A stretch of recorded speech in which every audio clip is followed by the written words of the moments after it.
Good morning. ഇന്ന് ഇടിയപ്പം ഉണ്ടാക്കാം. ഇന്ന് ഇടിയപ്പമാണ് ഉണ്ടാക്കുന്നത്. ഞാൻ വെള്ളം വെച്ച് കുറച്ച് ഉപ്പിട്ട് തിളപ്പിക്കാൻ വെച്ച് കുറച്ച് മുട്ടയുണ്ട് അത് പുഴുങ്ങാനും വെച്ചു. അപ്പോഴത്തേനും വെള്ളം തിളച്ച് വന്നിട്ടുണ്ടായിരുന്നു. ഞാൻ പൊടിയൊക്കെ ഇട്ട് ഒന്ന് ഇളക്കി ചൂടാറാനായിട്ട് മാറ്റി വെച്ചു. ആ സമയം കൊണ്ട് ഞാൻ കറിക്കുള്ള ഉള്ളി അരിഞ്ഞു വെച്ചു, കുറച്ച് തക്കാളി എടുത്ത് വെച്ചു, ഇഞ്ചിയും വെളുത്തുള്ളിയും കൂടെ ചതച്ച് വെച്ചു കൂടെ. അപ്പോഴത്തേനും മാവൊക്കെ ചൂടാറി വന്നിട്ടുണ്ടായിരുന്നു. അപ്പം ഞാൻ വേഗം അപ്പം ഉണ്ടാക്കാമെന്ന് വിചാരിച്ചു. ഞാൻ വേഗം വെള്ളം എടുത്ത് അടുപ്പത്ത് വെച്ചു.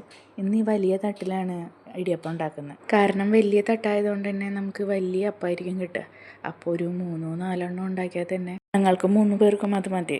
അപ്പം വേഗം തന്നെ ഞാനെടുത്ത് ആവി കയറ്റാനായിട്ട് അടുപ്പത്തോട്ട് വെച്ച് കറി ഉണ്ടാക്കാമെന്ന് വിചാരിച്ചു. കറിക്ക് വേണ്ടിയിട്ടുള്ള സവോളയും ഇഞ്ചിയും വെളുത്തുള്ളിയും ഞാൻ വേഗം വഴറ്റി അതൊന്ന് വഴണ്ട് വരുന്ന സമയം കൊണ്ട് തന്നെ ഞാൻ അപ്പുറത്ത് ബാക്കിയുള്ള അപ്പം കൂടെ ഉണ്ടാക്കുന്നുണ്ടായിരുന്നു. കറിക്കുള്ള ഉള്ളി വഴണ്ട് വന്നിട്ടുണ്ടായിരുന്നു. അപ്പം ഞാൻ കുറച്ച് മഞ്ഞൾപ്പൊടിയും മുളക് പൊടിയും കുറച്ച് ഗരം മസാലയും കൂടി ഇട്ട് വേഗം വഴറ്റി.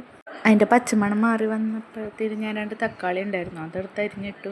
ഒന്നും കൂടെ ഒന്ന് വഴണ്ട് വരാനായിട്ട് മാറ്റി വെച്ചിട്ടുണ്ടായിരുന്നു. ശരിക്കും തേങ്ങാപ്പാലാണ് ഒഴിക്കേണ്ടത്. എനിക്ക് തേങ്ങ ചിരകി പിഴിയാനുള്ള മടി കാരണം ഞാൻ മിൽമാപ്പാൽ വെച്ച് അഡ്ജസ്റ്റ് ചെയ്തു. എന്നിട്ട് ഞാൻ ആ മുട്ടയും കൂടെ ഇട്ട് ഇപ്പം മുട്ടക്കറി റെഡിയായി. ഇപ്പം ഒന്ന് കുറുകി വന്നു. ഇന്ന് ഇത്രയേ ഉള്ളൂ. അടുത്ത വീഡിയോയിൽ കാണാം. Tata, bye bye.